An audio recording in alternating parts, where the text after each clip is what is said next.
we didn't have hair and makeup. No, I wonder how much the normal budget for hair and makeup is. Bacon, come here. It's me and the doggies. Uh-oh. Do the dogs need makeup too? The dogs do not need makeup. These are the most low maintenance dogs anywhere ever. Okay, well, we are live on YouTube. I am busily running over to Facebook in order to tell everybody that we're starting.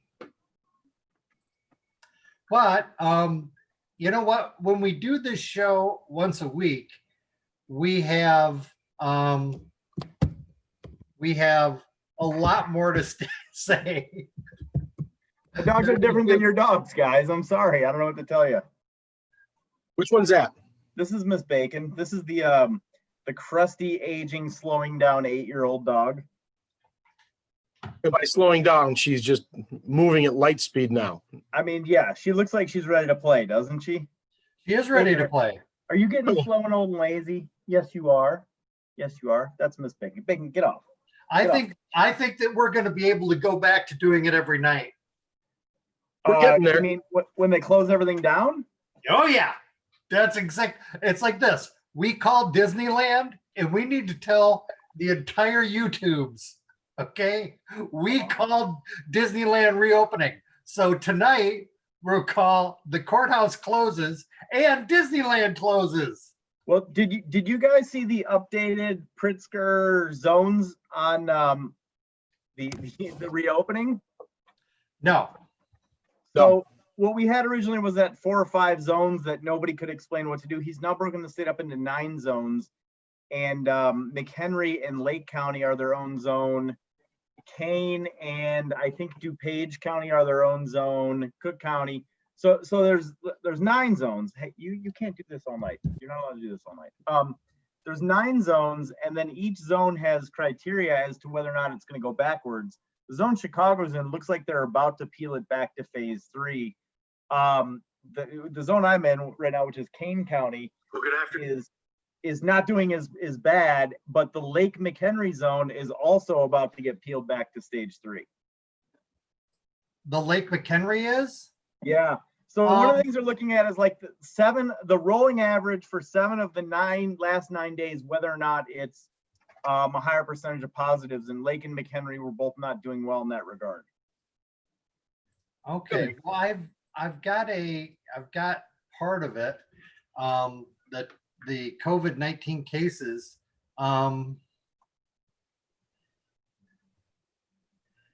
I guess you could say we're going up a little bit. I think our graph always looks great. You're looking at the state, Ray. And last I saw, there was a delay in that. So King County, where I am now, yesterday had 67 positive cases, which would have put it in that like 10 days after 4th of July weekend period. The day before, there were 14 new cases in Kane County. So the rolling average, and the state spiked and was around 1,000 cases per day for 3 or 4 days. It's dropped since then, but if you look now, it looks like the July 14th might be coming back. In McHenry County, it says the rate is 775 per 100,000, 2,300 actual cases, 104 deaths. If we flip down to Kane, they have 288 deaths, and their rate is 1552. Whoa, they're getting buried. Lake is tough too. Lake has 432 deaths. Yeah. Woo! So as far as the last 7 days, the summer school teacher. What's that? Do you guys hear about the summer school teacher? No. She goes to summer school to teach. It's a teaching team. 2 people go to teach. One of them has COVID. Spoiler. Gives it to the other one because they teach in the same room, and they die. They asked President Trump. Oh my gosh, this summer school lady, the summer school teacher just died. How do you feel about that? And he said, schools must open. So I don't want to get too far into this. That was his kind reply to just hearing that a school teacher died. I think Pat and I are planning to talk about the school shortly because we've been chatting back and forth about that this week. But Ray, before we turn this on, you were about to rant about AJ Friend and I know Pat, I know your firm was kind of involved in this case at some point, so maybe if you just want to stay out of it, that's cool. But for people who aren't aware, the courthouse we were all three in today is doing the sentencing for Joanne Cunningham, who pleaded guilty to murdering her 5-year-old kid in a case that was probably the biggest state crime story of last year outside of, the White House political stuff, because they called 911. They claimed that the child had wandered off or been abducted. There was a manhunt that went on for a week, and it turned out that she had killed this baby, put him in a Tupperware box, and then had her man, who was a lawyer, bury him in a rural field kind of out in the middle of nowhere that they eventually caved in and cracked. And today the scene at the courthouse there was a angry group of people with some signs when you came in. There were 7 or 8 TV satellite trucks. There was an area set up in the parking lot that looked like they were expecting some press statements that had 15 or 20 cameras. And they did a sentencing hearing all day, put on by the state's attorney himself did a lot of it. On the other side were our friends Rick Behoff and Angela Muralatos. And Ray, it seems, had some pretty strong things he needed to tell you people about that. Ray, what do you have to tell us about this whole thing? We were talking about the job. We were talking about the job of being a public defender or just being a criminal defense attorney. And we were talking a little bit about the people who hold those positions right now. And I had the firm belief that the entire public, the entire nation, everyone deserves, these two guys deserve the biggest thank you that you could ever give them. Okay. They do work that is,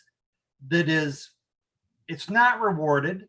And the thing is, they have to stand up and make sure that the process serves somebody who did a horrible thing. And it's a tough job. And on top of that, what you have members of the public who want to chime in and target anybody who's associated with the case, and say, oh, these are bad people. And it's their job. And they do a great job. So as the only former public defender here, and somebody who still gets public defender contracts on appeals, man, I left the courthouse like I feel legit bad for Angelo and Rick, because like when this case was on the news, nobody was sitting around going, geez, I hope this case falls in my lap. There's nobody who wants this case. And then you dump it on these guys. They have no choice about taking it. And we've all done cases that are big news cases. And I don't know how you can explain or convey. Ray got to get some beers, okay, doesn't he? Melissa's like, tell Matt to stop yelling. She tells me to stop yelling. So here's the thing, right? Like, it's easy. She tries to be on every episode. It's easy to look at Rick or to Angelo, darn you upstairs lady, or to any private defense attorney and say, well, they're doing a job, they're just out there making arguments. But neither Rick or Angelo woke up this morning like, ooh, Christmas in July, I can't wait to do this, right? They're dreading every step of this process, but because they're damn pros, they're still going in there and doing it. And I was trying to think, is there another job, like police right now think they're maligned, but is there another job where you have to basically be one dude or two dudes in the entire freaking country willing to try to say something about somebody to put a human face on them? And I've been there. You guys have been there. It's like, it's hard and you get yourself pumped up and you find some nugget of thing that you go with, but like you don't sleep well after that. I mean, I was thinking today, do we owe those guys like PTSD trauma services? I mean, that's such a horrible thing for them to go to. And then my second thought, which is kind of what Ray was getting into before we started here, was like, you're welcome, right? Like if I'm Rick and I'm Angela, I'm leaving there and I'm shouting to the world, like, you guys are welcome. All you guys who say, I have rights. I don't want to wear a mask, or I have a right to say what I want, or I have a right to carry my gun. Like Rick and Angelo are dudes out there getting in what hockey players would call the dirty area of the rights. And they're sticking it to him. And they're saying like, she has a right. She has a right to have me step up and say, she's not this horrible person. She has a right to have me step up and say, Judge, they want 60. The range is 20 to 60, but 20 ain't so bad. 20 makes sense. She walked in and she did this. And I don't know, like I couldn't think of another job where there's any kind of corollary where you're just taking on this incredible problem and you're putting it on your back, and then you're trying to humanize somebody. And at the end of the day, like the rest of the world thinks you're a jerk too, and you're just supposed to go home and sleep. You know, like I know the judge is going to give his ruling at 1:30 tomorrow, and Rick's probably going to be in court, and Angelo's probably going to be in court, like stepping up on other stuff tomorrow. It's just like you've got to flip a page and move on. And it's just I think that's the part that people don't understand is they feel like there's this big news story and this case is everything that's happening tomorrow. No, tomorrow court will start like it always does. There'll be 30 cases ish in 302. And the thing is that Angelo and Rick will have half of them. Those guys tomorrow at 9:15, they're going to be running bond hearings for people who are arrested for sleeping in outhouses or something. You know, like it's just a ridiculous job. But the general, I know it's kind of cool and hip to be a public defender now, but I still think the public perception is like we should be offering trauma services to these people after these trials, because it screws your brain up like you can't believe. It's a job where the most popular question, and it not just public defenders, but defense attorneys in general, is how can you defend somebody you know is guilty? How can you defend this type of case? How can you defend that type of case? And everybody's just disgusted. Not everybody, but a lot of people are disgusted and just in shock that you do what you do until they need you. Then they're glad they have people who do this for a living. They're glad that there are people out there who are as good and as talented as a lot of the people that we associate with. Everybody that you and Matt and I represent, to the general public, how do you represent those scumbags? And everybody we represent is a scumbag until that person who says that walks into our office, and then I think people then start realizing, okay, it's not a bunch of scumbags. It's 99.9% of people who just had a bad night. I've said this before, like the thing that gets me every time is when your client sees you talking to somebody else and they're like, well, what'd that person do? And you say, well, they're charged with, which is not a secret because it's public record. And then you have a client who's like, they did what? Like you're charged with somebody who did what? And you're looking at them like, well, why is that? Like, you're not guilty. Why do you think that guy's guilty? But it's just a ridiculous profession from that standpoint that you, Rick and Angelo, they have to battle. They have to do what they have to do. It's a terrible case they got handed. It's a terrible situation. And you guys, I would be a lot more resentful. Rick is probably just gonna be like, yeah, whatever, I've done this before. But I'd be walking out to those cameras the next day, and when they ask me questions, I'd be like, look, you are welcome. All you media people here using the First Amendment, you are welcome. All you media people here using whatever amendment rights, all those people over there, you're all welcome. You're all welcome. That's all I have to say. You're welcome. You're welcome. You're welcome. Thank you for thanking me. I appreciate that. Thank you. You're welcome. That would be my statement. But I don't feel like the people who are gathered around the TV cameras are really ready to thank those two. I tell you what, those are the first people who are going to tell you about the freedom of the press, aren't they? Yep. Those people who the mob, the lynch mob in the blue shirts holding the little signs that incorrectly say things about the law, they'll tell you about their First Amendment rights, but do they care about their Sixth Amendment rights? Probably not, because we only care about the rights that we care about unless you're in this profession. Yeah, people are unable to see the forest for the trees. They just, whatever their cause du jour is, that's the amendment that's the main focus. Whether it's okay, I can say what I want, I can do what I want, I can my Second Amendment's the right, freedom of the press, freedom of speech. And we've said this a lot on this format. There's 10 things there that and people tend to focus on one, maybe one at a time, and the rest of them are garbage and worthless until they need them. So We had a couple politicians out on the yard talking to the press, telling the press what they thought, whipping up people.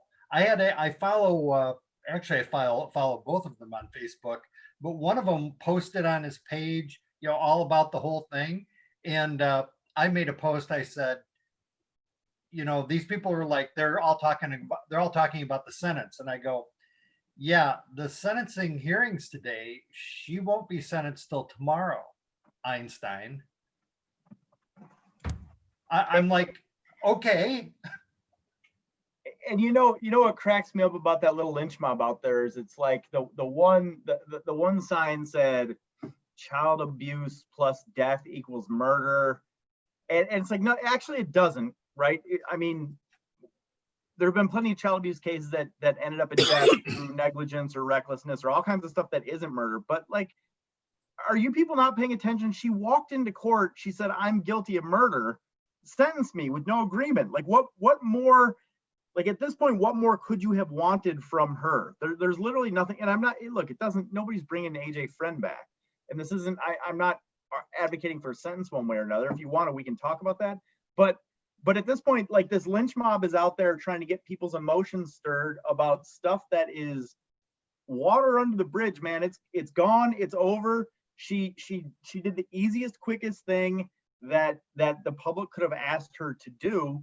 And they've got these signs out there like they're trying to put pressure on the judge, who probably drove in the back way and went straight to the back parking spot and saw none of it. I don't know what those people were trying to accomplish. I hope they feel better. I mean, good for them for saying what they had to say, I guess. But it was a little bit of a charade. The thing that's curious for me is that we have these protesters or people out there holding signs and they're making demands. But the problem is that there's literally nobody on the other side. They say, child killer, murder, child killer. There's not anybody out there who's going, I'm for child killers. Well, let's not send them to jail. There's no other side to their point. I don't even understand their point. She is in the system that you're supposed to be proud of, and she's being cycled through that system. What else do you want? But as I said, politicians get their free time on TV. People get to hold up signs, making whatever declarations. It's a super sad thing. That being said, Matt. Yes, sir. How much she gonna get? Are we doing that? Wait, why do I always have to set the over under, Ray? It's easy for you to like, Matt, pick between 20 and 60, and I'm just gonna say you're wrong and go one way or another. I'll set the over under at 40, which I can just tell you my murders that would have been probably the lowest. And I had this conversation with somebody today, by the way, and I just got to get this out there. If she had shot AJ Friend one time in the head, which is a horrific act, but a more humane way to have killed this kid, she'd be looking at 45 minimum just because a gun was involved, right? Like let's not lose sight of that fact, how screwed up our law is with respect to the gun. I'm gonna say 40, and I want like a 2-year buffer, one way or another. So let's call it 38 to 42. I think that's the range we're at, and I think the public goes bananas about it, even though they don't know she has to serve every minute of every day. I come from the courthouse where we took a man, we placed him on trial, we found him guilty, we put him on death row, and we were about to execute him, except for he didn't do it. So welcome to McHenry County. I say he gets 60. I had a murderer that didn't use a gun, but stabbed somebody 41 times allegedly, and he got 55. So I kind of feel like, and the problem is, hold on. Wasn't that a murder with an attempt murder? That was a murder with our defense of not guilty by reason of insanity. But was there not a second victim in there? Yes. Right. So that might have been like a 20 and a 15. Do you know Oh, what you I'm got- saying? Right. Oh, you like the judge when they're in their head said, I'm going to add. Yeah, like were there two identifiable victims at the trial? Yes. Correct me if I'm wrong. Your case, I could be wrong. There was a murder of like a mother, and then like a dad or stepdad comes into the scene, and he gets kind of gutted, right? He But gets doesn't stabbed in the die? head. He gets Yeah. stabbed in the head. Yeah, so you were probably looking at a murder with an attempt murder or murder with an ag bat lumped on consecutive. But if you're 60 is brave, Ray. 60 is brave? I think 60 is brave. Why? Look, she's not the first person to kill her kid. I've told this to a lot of people. I went to high school with a guy who killed his baby in 1997. He same thing. Like, he claimed the kid fell, put the kid in a bat, like concealed the baby, I think, by throwing it in the river. They end up getting him. He confesses like a week later. They hit him with the murder of this child, and he pleads just before the sentence goes to truth in sentencing. So he gets in on 50%. And you know what he got in 1996? 42. 20. Wow. He did 10. I don't know how I do it, guys. He did call- 10. We He called did 10. Disneyland. We called 20 there. Hold on a second. He did 10 and he's murdered nobody since. Now, I think that the I reason think you're 60 trying is to crazy- inflame our viewers. The reason I think 60 is crazy is because what everybody's really geeked up about in this case, and it's a horrible case no matter what, is that they took the entire country on an emotional journey by saying AJ Friend was missing. I think AJ Friend might have been on Live PD or Ellen or one of those shows. And then she ends up, if you guys remember, the Saturday of Easter weekend morning on Good Morning America with her lawyer saying, I have no idea what's going on. So a lot of the outcry is due more to how she conducted herself than this heinous crime. And I don't know. We need to have a moment of silence for for what. Live PD. All I'm saying is I don't know that she gets 60. I think 60 is getting into some stuff that I don't think Judge Wilbrandt's going to consider. But you're at 60. I'm at 38 to 42. Where are you at, Pat? I'm not going to put an estimate on there, but I will say, I know Rick and Angelo are happy that the decision is not being made by the shutterbugs that were hanging out by the news crews today. I'll tell you that. Yeah. I don't know. I don't know. I didn't get to see a lot of the hearing. Just bits and pieces that popped up on my Twitter feed. Does I know anybody she know? makes- Does anybody know off the top of their head how old she is? I think they said she was 37. Yeah. 37. So 33 is 70. That's what I'm saying. So you're looking at 38 to 42 puts her in a late 70s range. But I would submit to you that I don't think judges think that way. I don't think that goes in the calculation. I'm sorry for interrupting you, Pat. I don't, I mean, whatever it is at 37 years old, I don't know that she'll get out. I Right, don't know. right? I mean, being incarcerated in the Department of Corrections doesn't do a lot of good things for the longevity of people's lifespans. So I think whatever it is, it's probably going to be close to a life sentence. Because I mean, she's doing all of it. She's doing the whole sitter. So I don't know. 40s She's life. at 100%. When we talk about percentages, when you get sentenced for a crime that is not violent or a crime that is not murder, generally speaking, for every 2 days or every 1 day that you spend in prison, you get credit for 2 days. So if you I want to try to pick the right crime, but I'll just leave it at, if you commit a crime and you get sentenced to 10 years, you can expect to do 5. If you get sentenced to 20, you can be expect to do 10. Murder is a exception to that. According to the Truth in Sentencing Guidelines, it sets that you have to serve murder 100%, which means that if they give you 33 years, you have to do 33. That's just for the people who are listening out there that may not know that that's how it works. Which is why, at least in Illinois, when you're listening to your friend who bemoans, oh, she's going to get off in 2 years on good behavior or whatever, that's ridiculous. The way Illinois operates, anybody who can do a little bit of math will be able to compute her out date within 6 months unless she screws up in prison. So she's not going to get good time credit. She's not going to get any credit. She's going to do every minute of every day, whatever she gets sentenced to, which is a minimum 20. It's a lot of years. Yep. So her minimum time getting out is she could get out when she was 53, and then she obviously never gets out if she gets the 60 that I predict. Truth. Not at 97. Not at 97. They don't particularly live that long. Our courthouse is open, and we're doing jury trials, or we're threatening to do jury trials. As Matt, I think I'm going to have another one go Monday, or not another one. I'm going to have that one go again on Monday. Part 2. It's like Airplane Part 2. The same jokes, just a little bit different. Yeah.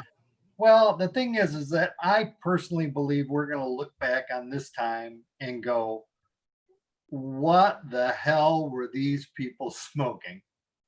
You know, because I just don't think it doesn't make any sense to bring people. We're compelling people.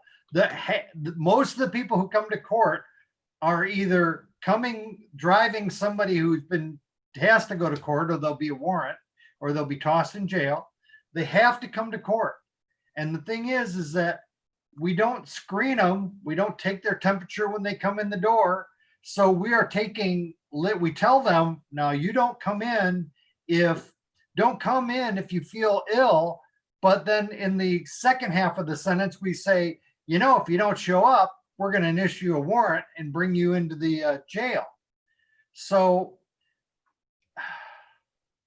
what's funny about this, Ray, is that you are walking right into what I think Pat's dying to talk about, which is compelling people to make use of general governmental services in this thing, right? Right, Pat? Is this where we're going? Yeah. So, because I think this is super related. It's the government basically saying, we're going to march forward. We don't care about your health. And if you decide not to show up, there's going to be consequences. And Ray, what I'm talking about is schools are talking about, reopening. I mean, by the way, I don't know if you guys saw the MAC conference decided to put football off at this point, which I think is interesting. But schools are deciding. Whoa. Yeah. Hold on a moment. Stop the show. Pat's Stop like, wait, the show. If we're not well enough to play football, we are not well enough to go to school, people. We have a game time this year. No, well, I think the MAC is the MAC is postponing the season. Sean Frazier, the awesome AD for NIU, is trying to push it to the spring. He's trying to do spring football. I think he's trying to do like a February to May season, which I'd be okay with. Can you imagine getting there for kickoff at a Tuesday night in February, about 7:15 at Husky Stadium? If you've never watched, Ray, have you ever been on the NIU campus? Actually, I don't think I have. So the wind comes over the Rocky Mountains, and then there's zero things to stop it between there and DeKalb. The wind is always blowing 4,000 miles an hour, and it swirls in and goes right across your face, where there's no sun because you're on the wrong side of the stadium. But it is brutal. I have never been anywhere where the wind is just constantly howling, just screaming. NIU football fans are like they're a different breed. They're like people who live in Marquette, Michigan, or Fairbanks, Alaska. It's just the same kind of mentality of liking to be punished. Like we're tough guys because we're here. But Okay, go ahead. No, but so Ray, I'll throw this at you to get your thoughts since you don't know where we're going. So schools are basically saying you've got to come back to school at least a couple days a week, but they are also compelling the parents of the kids, some of these schools, to sign contracts saying that they will not hold the schools liable should the kids get COVID or should somebody show up and spread the COVID. What do you think about that? I think Hey, let me share the screen. that's preposterous. Hold on a second, Ray. That's just ridiculous. Ray, let me share the screen here, bud. Oh, sorry. Hold on a second. We have high security here. I don't know why. I don't know why we have high security here. My wife sent this over to Matt and I the other day, and she and some of her friends who are in the education biz were looking at this. Missouri schools ask parents to sign COVID-19 in quotes death waiver for children. A death waiver. That guy in that mask, he looks like he's gunning for death. Now, when it says they're asking them to, I think it's a little bit more than asking them to, because they're requiring parents to sign a waiver in case children who participate in sports or other activities become infected with COVID-19 and die. The waiver of liability from Hazelwood School District was shared on Tuesday by attorney Natasha Scruggs. Now, by the way, Natasha Scruggs gets extra points for that name. I want to be. That's a great name. That's somebody who should be playing football. That's somebody should be playing football at NIU. Literally Scruggs. a great name. It's only required, and my initial reading of this, I didn't know that it was only for sports, but I mean, are they just gonna Zoom school? All right. So I want to get into legal. I want to because we're lawyers. I'm a lawyer anyways. I don't know about you guys. I haven't really seen your CVs, but I want to read you the Illinois law. Okay. I want to read you. So, because one of the things that Pat and I talked about was, is a constitutional right implicated here? Because the signing, are you waiving your right by being forced to sign a waiver to send a kid to school? And in theory, I guess you could say, well, I'm not going to send my kid to school. So at least as far as Illinois goes, I have pulled 105 ILCS 5/26-1, which is entitled Compulsory School Age and Exemptions. And it reads in part, whoever has custody or control of any child between the ages of 7 and 17 years, unless the child has already graduated from high school, for school years before the 2014-2015 school year, blah, blah, blah. It goes on and on and on. The following children shall be retired, shall cause such child to attend some public school in the district wherein the child resides the entire time it is in session. And then it goes on to exceptions. So it doesn't say to be educated. It says the basis general overall is shall cause your child to attend, right? So there's authority there to say you have, if the school's holding class, you've got to send your kid to the campus, unless it meets one of these, like one of the exceptions is your kid's in a private or parochial school, whatever. We get that. But is it possible under contract law to have on one hand a law saying you're compelled to send your kid to school if it doesn't meet one of these exemptions, A, but B, as condition B, you're required to indemnify or waive the liability of the school? Like, is that not being forced to waive your rights under duress? And Article 10 in the Illinois Constitution gives people a right. So not only are you compelled to have your child attend pursuant to statute, but Article 10 says, well, you're entitled, children are entitled to an education.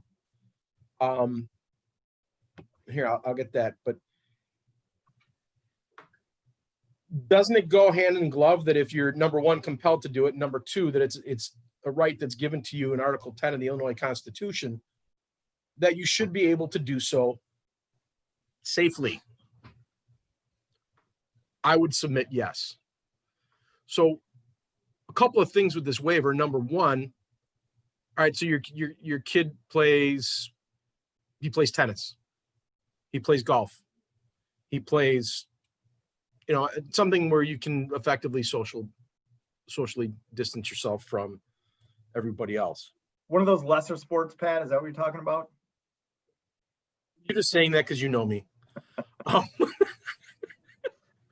No, it's one of those sports. Yes, one of those sports.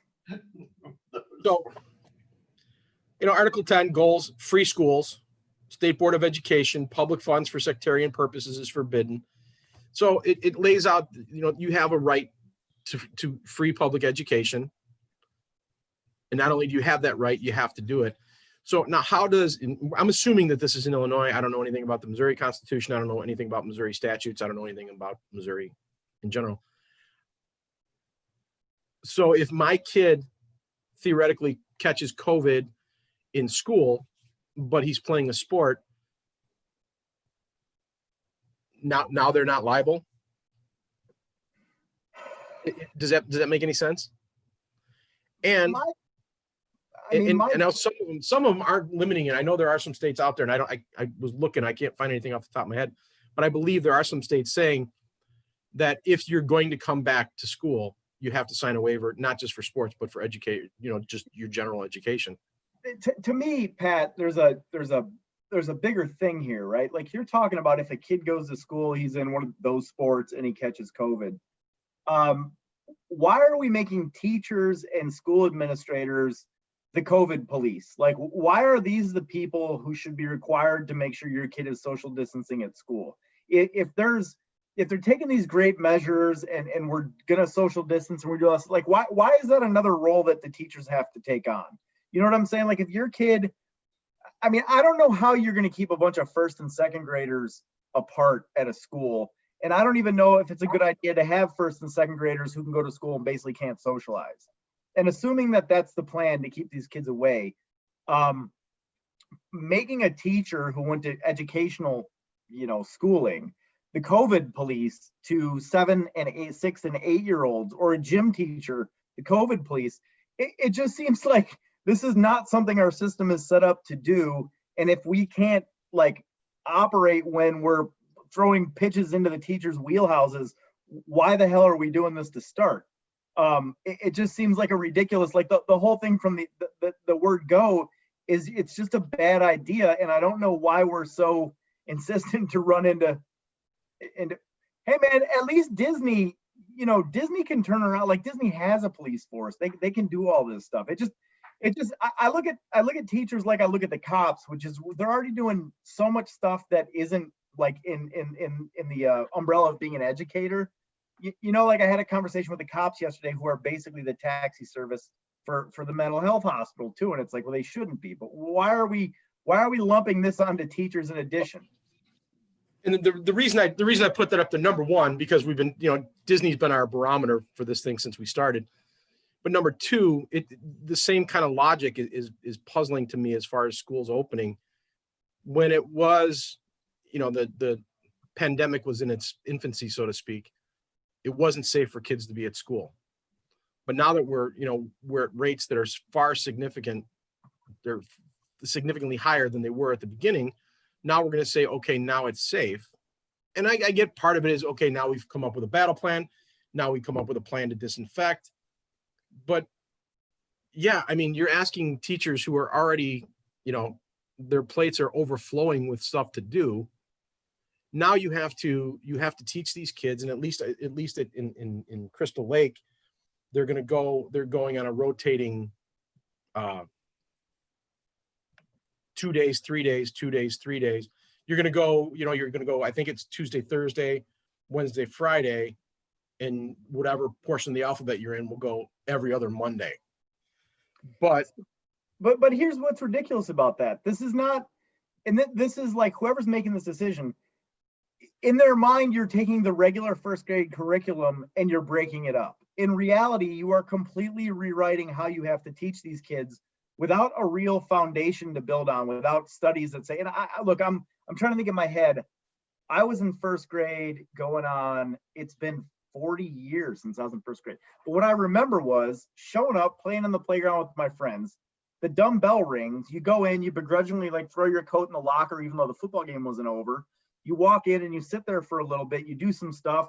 And then there's some other stuff where you're rolling around with other kids on the floor, you're kind of interacting with kids, and then you're back at your desk doing stuff.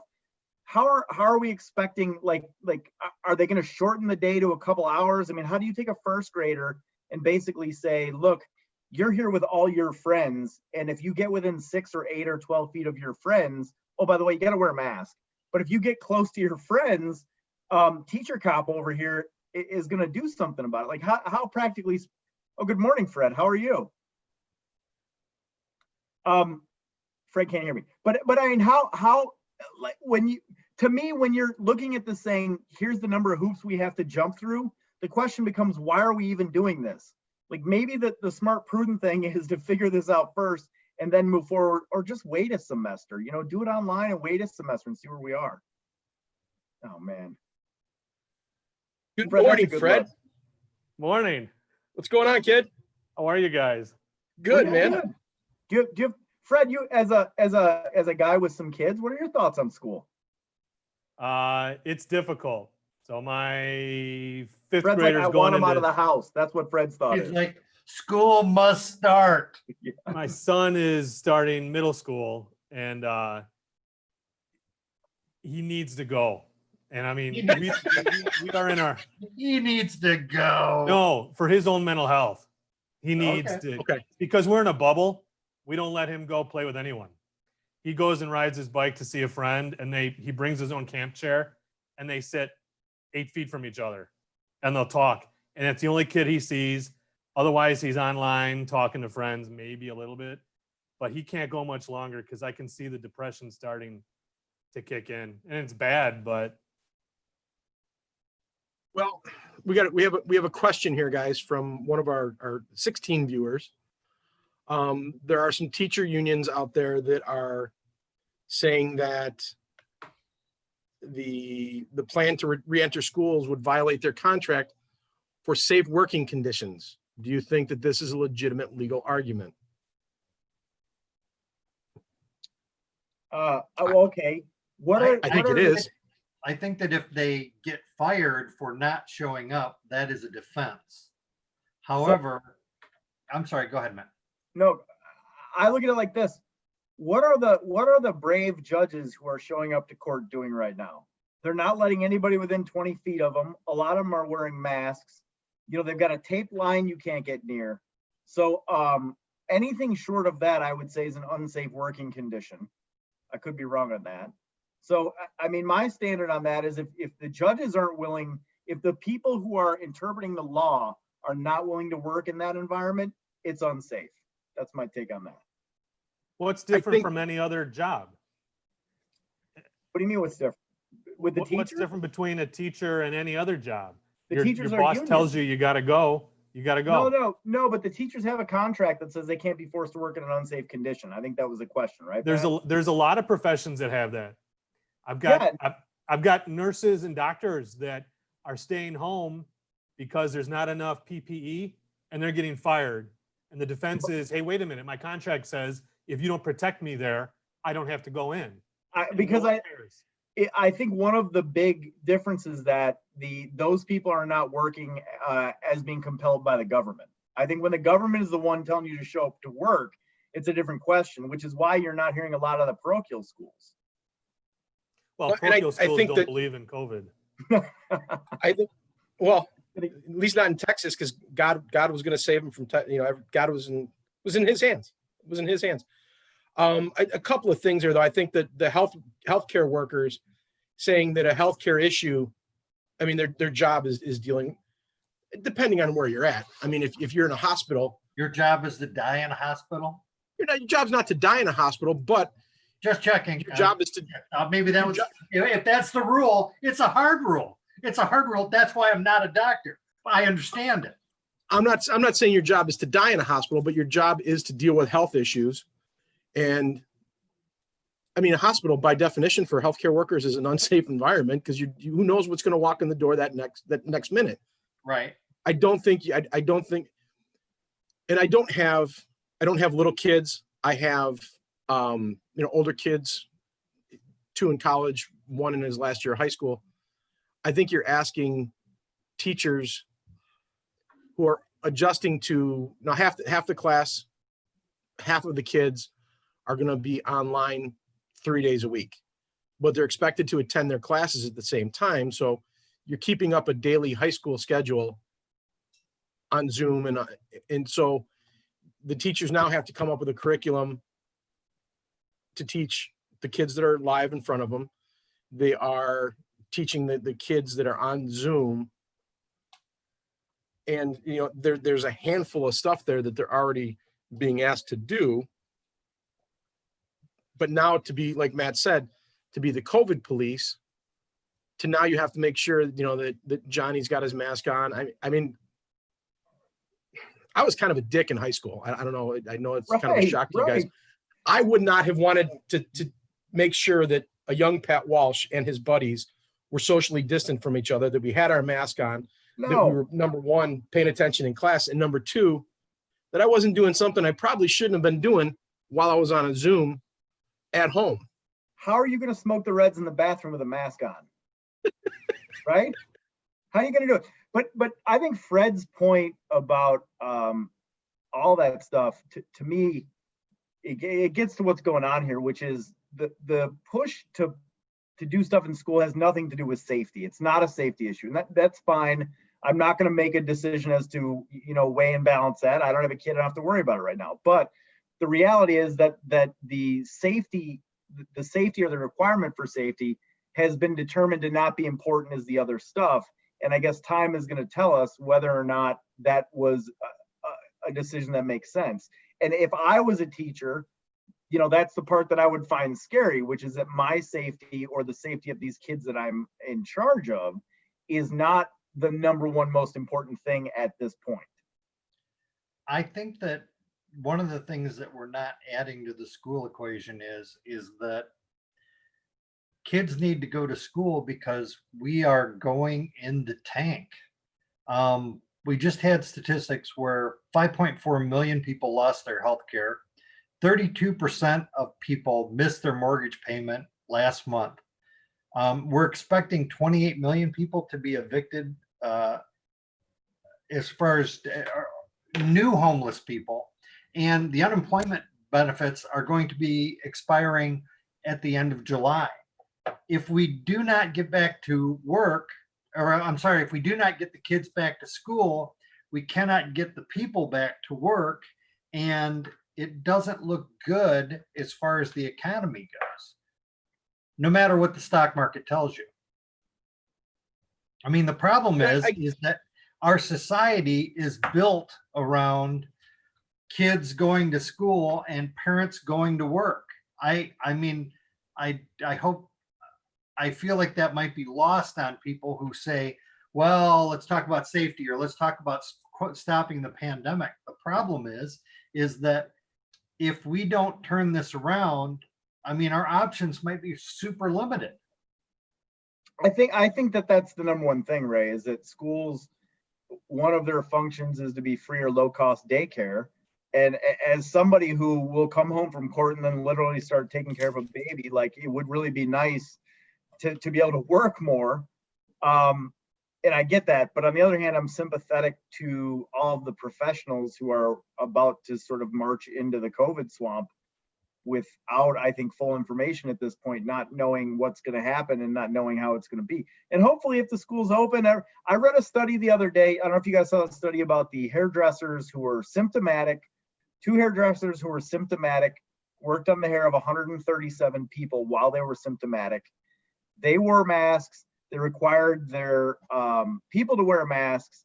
67 of those people were tested, 0 positives, and nobody of the 137 showed symptoms. So there's a lot of evidence there that if everybody masks up and deals with the mask, we can be in close quarters, at least for short periods of time, and it's not going to be an issue. And I hope that when we go back to school, that's the reality of it. And we all, in 2 months, we're laughing about this thing. I can't believe we thought it was that big a deal.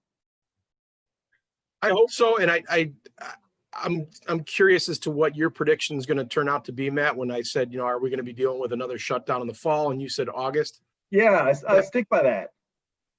That map that Ray showed us at the very beginning made you might have even been over with the under prediction.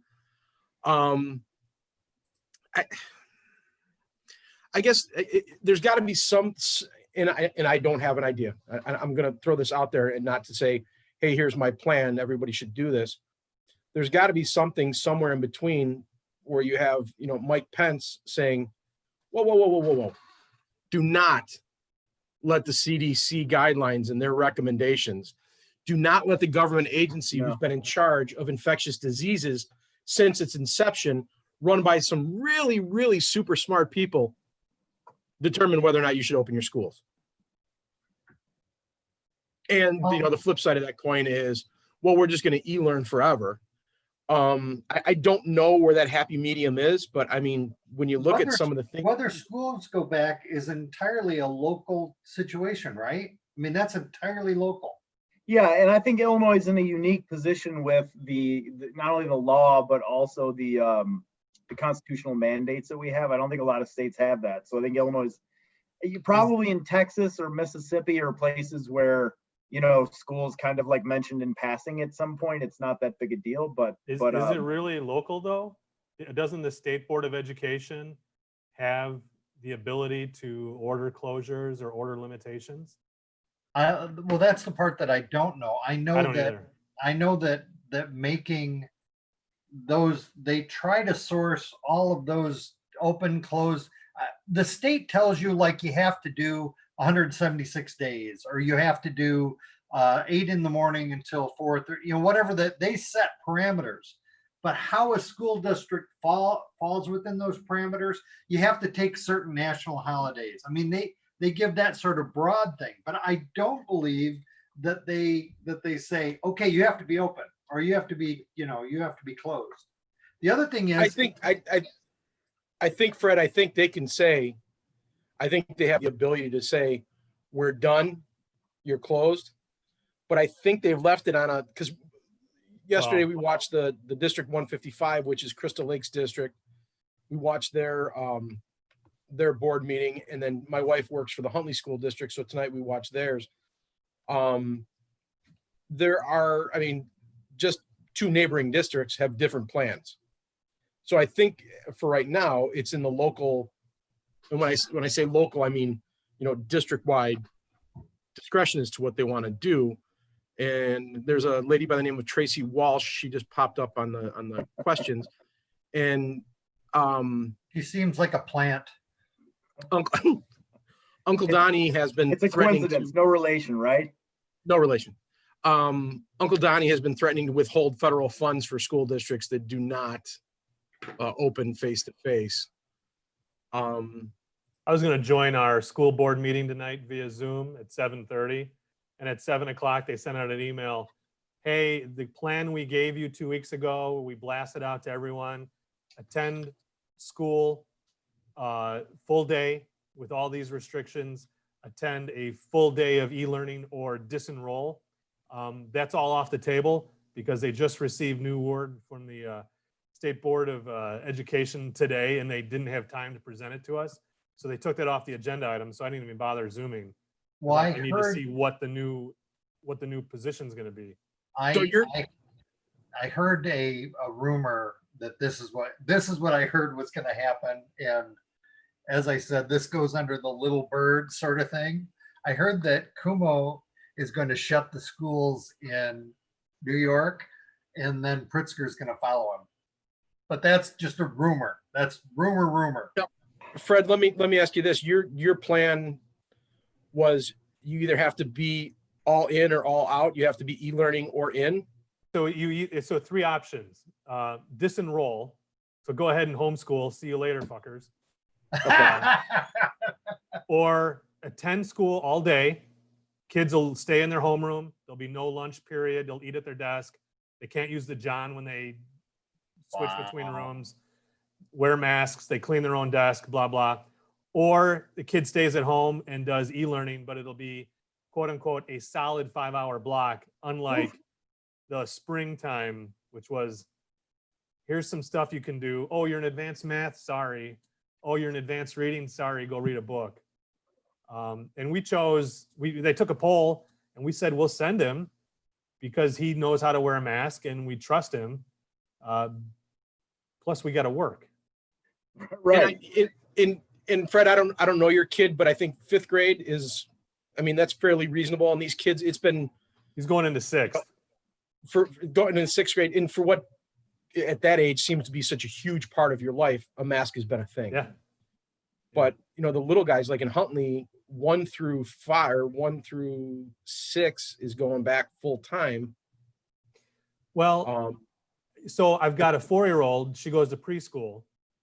They said, you better send your 4-year-old back by the end of June or you lose your spot. We debated it. It's either send her back or she watches 8 hours of TV on the days my wife works. I know how this goes. So we sent her, so we sent her back. We're told she wears her mask all day long. She's the best mask wearer ever. I feel like I'm in old school China, old school Russia. I am being complimented on how diligent my child can How well she submits to the authoritarian. Fred, you've failed us. You have failed us. I'm very Little disappointed. Natasha, she wears the mask better than all of the children. You should be saying she's twirling that mask around She's a when she primary walks in, saying, "You mask can't wearer." make me wear this. I I have rights."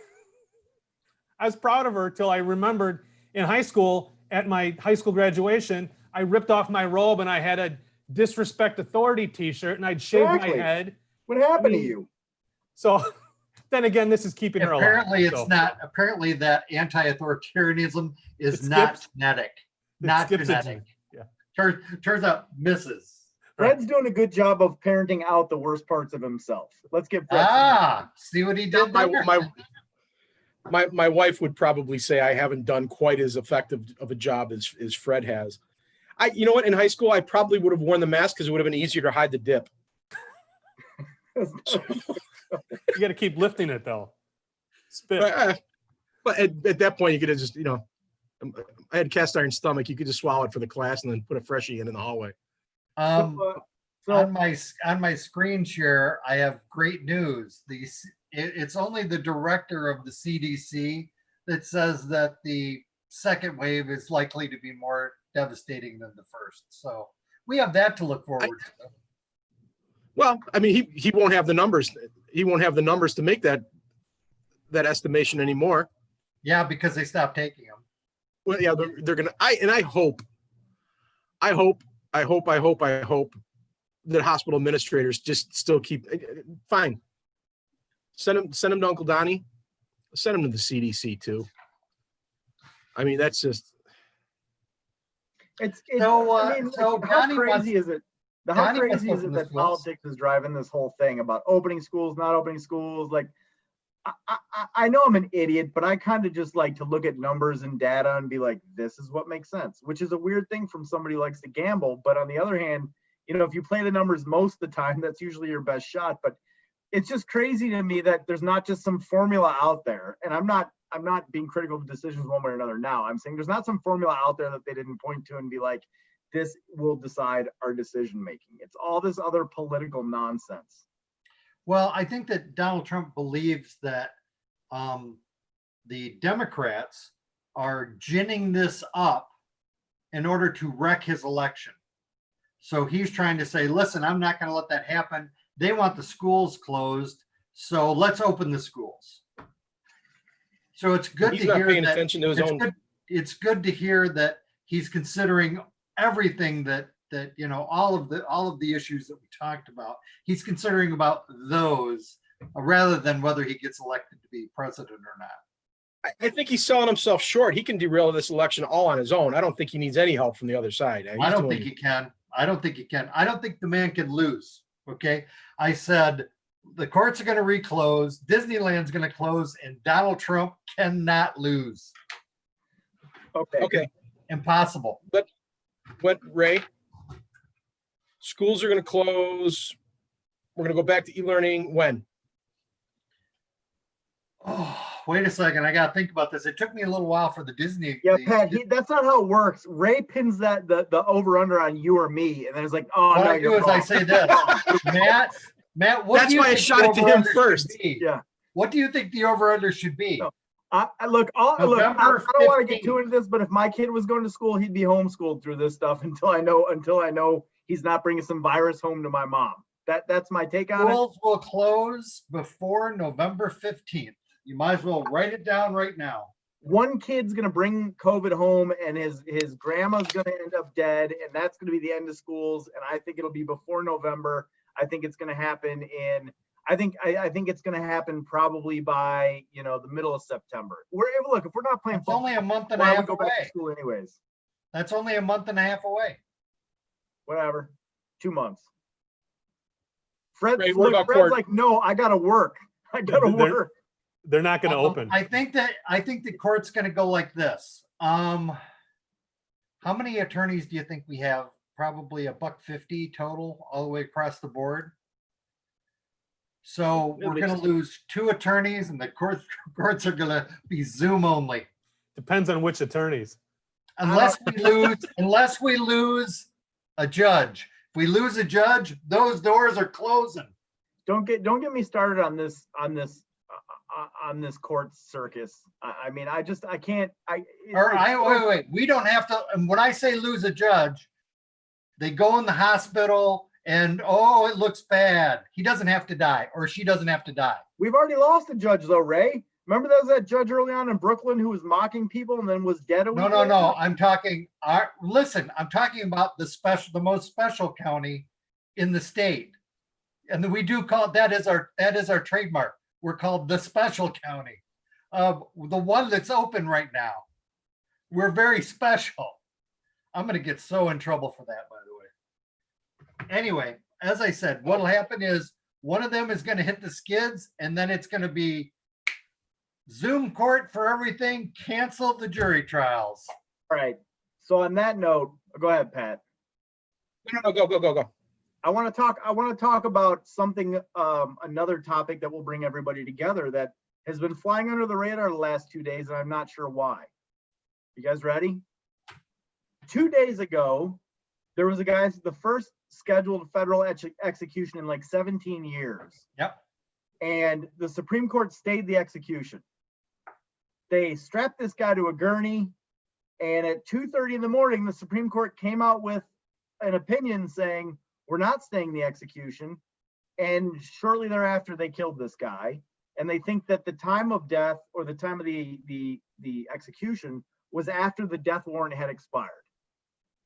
Last night, the exact same thing. A Supreme Court decision at 2:30 in the morning comes out. They execute somebody again, like at 4 in the morning, and they think the death warrant expired at midnight. Bye, Fred. Fred, plug your phone in.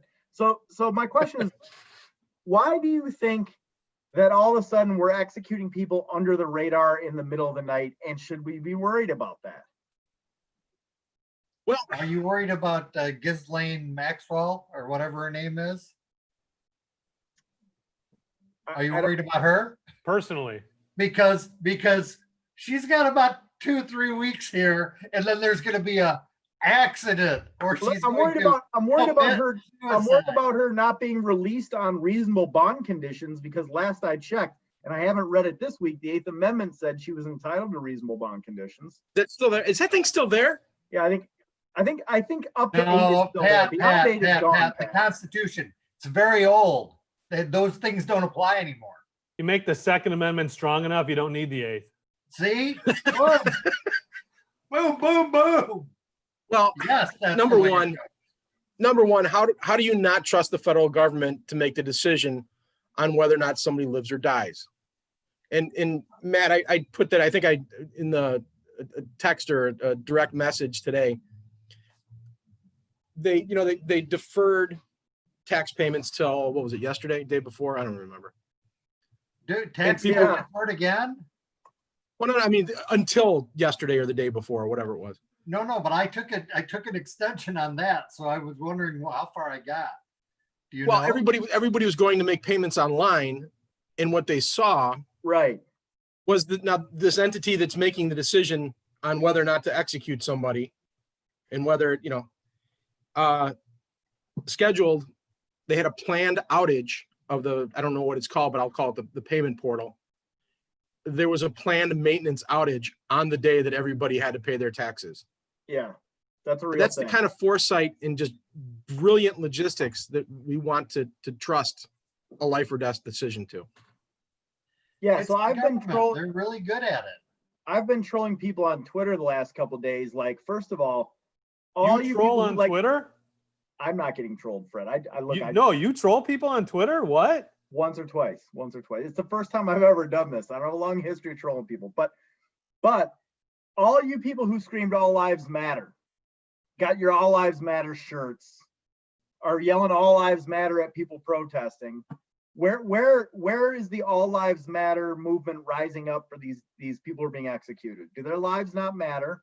And if their lives don't matter, why don't they matter? Where is it? Like, this is the time for the All Lives Matter response to shine, and I have not seen much from them, and I'm not sure why. You know what? I think I know why. Why, Ray? Ray, you've got a one-track mind. You think there's one? Fred, I have to explain the running joke. Ray thinks there's Fred, one. the running joke goes like thread this. to a lot of these He problems. says something, Matt says something that obviously means that people are basically as racist as fuck. And then he goes, I know what it is. And he asks me, and then I just stare at the camera. Because No, that's the way it goes. All lives matter. Nothing. Sorry. Matt Flaherty, I think hit it on the head. All lives don't matter if you have two first names. There we go. There you go. I think that's a loophole. I think that's That is wise, man. That is a loophole. I'm just wondering, we're executing people in the middle of the night. Whatever.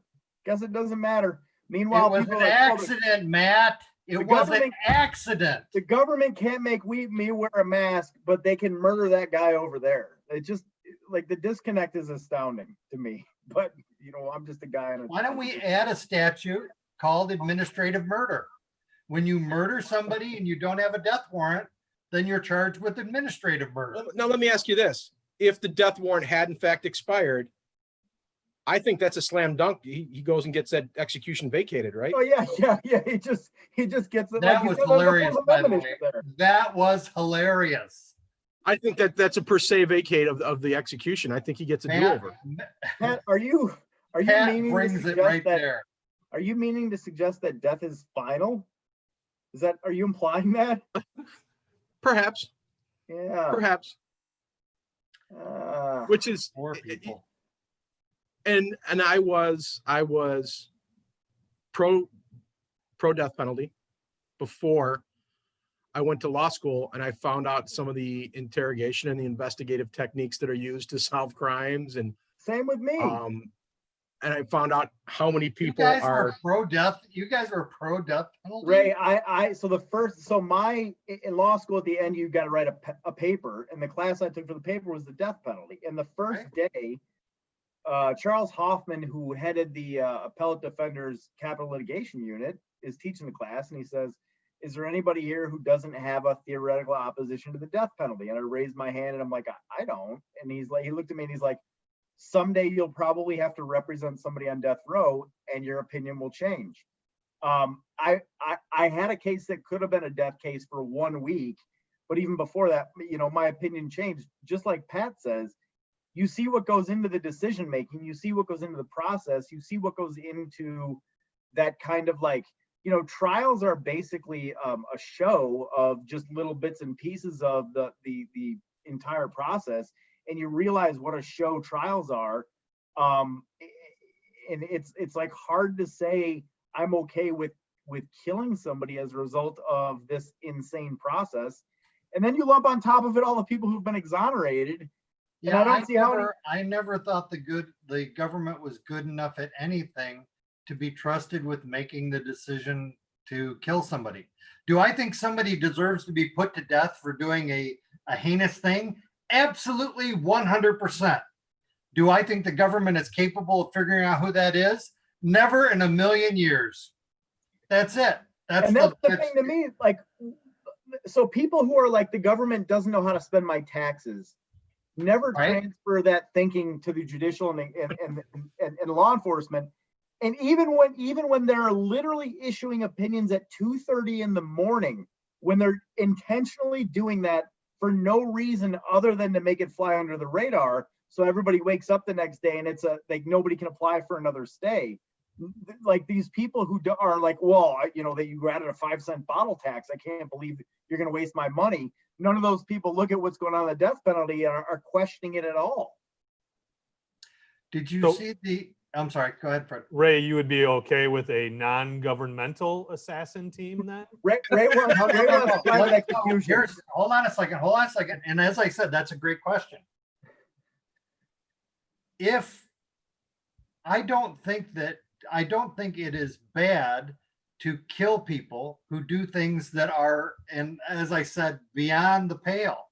The problem is that I don't think you ever have you never have a situation where you have a government that is capable enough to execute that. I agree with you. No pun intended. Except your definition of beyond the pale is going to change depending on who you are, where you live, what time period you are. Right. Other than that, I agree with you. Of course. But Yeah. as I said, I just don't think the government has it together enough. I mean, I just don't. The Supreme Court ruled that If Amazon.com was running the trials, Fred, Ray'd be okay with it because they got their stuff Who dialed. wouldn't? I get that stuff the next day. Next day. Who wouldn't? Next Ray day. would be one click of Amazon.com, execution. they say, I am sorry, sir, you're dead. Sorry. Supreme Court said in a long opinion. Did you guys see the opinion that they wrote about the new bar attendees or whatever? So It was a paragraph denied. So hold on a second. But did you see the addendum to that? I did not. This sums up why we shouldn't let the government execute people. Okay. So here's the background. The Illinois bar exam would usually happen the end of July. I think it got pushed back to September. And all of these poor kids who graduated from one of our 5 law schools or whatever it is, have been studying, not doing traditional bar stuff with not an idea of whether or not there's going to be an in-person bar, and it's causing a lot of distress. 3 or 4 of them got together and said, I don't want to take an in-person bar either because I am immunocompromised, I'm a parent, whatever. And they sued. And it went up to the Supreme Court, and the Supreme Court issued a ruling that explained nothing, said nothing, just said, we're denying your suit. But that came out today. But the part you didn't catch, Ray, is after that, the Board of Bar Examiners came out and said, if Illinois gets peeled back to level 3, we don't have a plan B. So plan A is an in-person bar. If we get peeled back, there will be no bar, but we don't know what's going to happen. So it's just like, how crazy is it that they're being this stubborn, saying we're going to march ahead, and then today, after the Supreme Court comes out and says we're going to march ahead, then JB Pritzker says we're going to start rolling people back, and they're like, whoa, we didn't think about that. We didn't think about that. I don't think that a open courthouse fits in phase 2. Well, we're in 4 now, aren't we? I understand that, but the point that I'm trying to make is this: not more than 10 people in a room. Like whatever the ideas behind phase 2 was. I don't think you can operate a court in phase 2. If we fall back to phase 2, they should close the court. Except that you're forgetting that at least locally, the courts have interpreted this as a separation of powers issue, and that the governor's orders do not apply to the courts. That's the position of the courts, at least under the radar. Yeah, Some courts. That's how it was explained to me. Right. So And they're 3 to taking the 2? position. They're taking the position that they can force you to do normal court stuff. And 50 people, 10 people, whatever. Some places just don't have to worry about it. They'll put 50 people in the hallway as long as it's not near the judge. Well, they won't put them in a jury box. I know that. Fred, you do a lot of administrative stuff. What are they doing? Well, it's state agency, so March 15th to early May, they didn't do anything. Everyone stayed at home and didn't do anything. They collected their full paycheck. Good for them. Then the agencies figured out how to use their phone from home and how to access internet and email. And now Wow. they are mostly working from home. I do Zoom, or no, I do WebEx settlement conferences and telephone status hearings. They won't even set a formal hearing for me yet, even though I'm begging for some. I don't want to do them video because I never know who's in the room with the witnesses, but eventually I've got guys that need to get back to their practice. I'm doing Secretary of State formal hearings downtown Chicago. Really? Yep. Yeah, Well, Dan Hoffman's been doing them. Secretary of State is a much less dysfunctional state agency than the ones I deal with. I want you to Oh, think dear about God. I want you to think about what you just said. I because know. that is I know. that Oh is my God. that's almost like saying energy equals mass times the constant of light squared. But the thing is that How do you have a hair on your head? If that's the bell cow for state agencies, how do you Secretary have of any hair State, left? Secretary of State has 0 patronage hires compared to other agencies. Okay. Oh, Jesus Christmas. I did it. I did one hearing.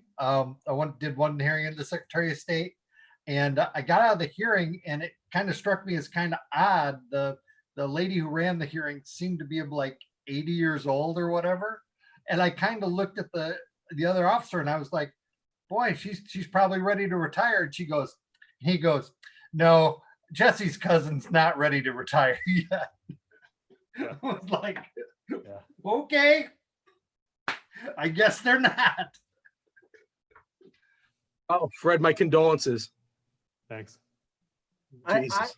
I just it's amusing to me that not only is every court place like just it's all disconnected and unhinged. Like there's been 0 actual guidance from either the Supreme Court or from the appellate courts for each district. But then you get into the administrative stuff, and that's completely different than everything. I mean, Illinois is such a chaotic, dysfunctional, crazy thing because everybody wants to be able to control their little fiefdom, and they don't Yep. want to tell anybody else what to do. And compared to say Wisconsin, which has stuff that's way more statewide, and I don't know what they're doing county by county, but it's just been insane to me that at least the second district isn't trying to guide all the second district counties through this, and the first isn't. I mean, it's just like have you guys seen the documentary on after the Boston Marathon bombing? There was a documentary done that focused on how poorly the various law enforcement agencies talked to each other and how it led to them shooting that boat up at the end, even though nobody had fired a shot at it initially. And it was all because nobody was really communicating. I feel like that. I mean, there's no reason for this.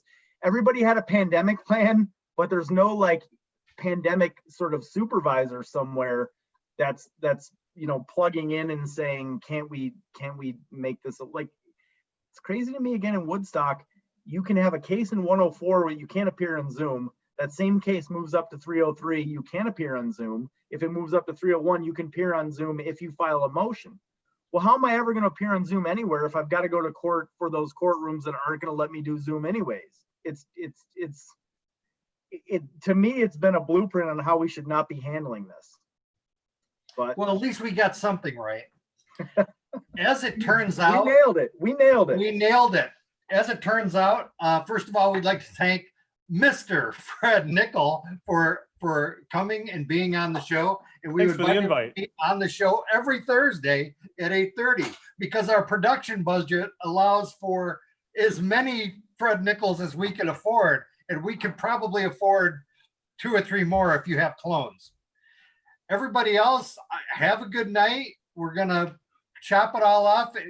Bring something to talk about next time because we never have anything to talk about on this show. We might be able to, within a week, we may be able to find 1 or 2 things. Some stuff might pop up. Good night, everybody.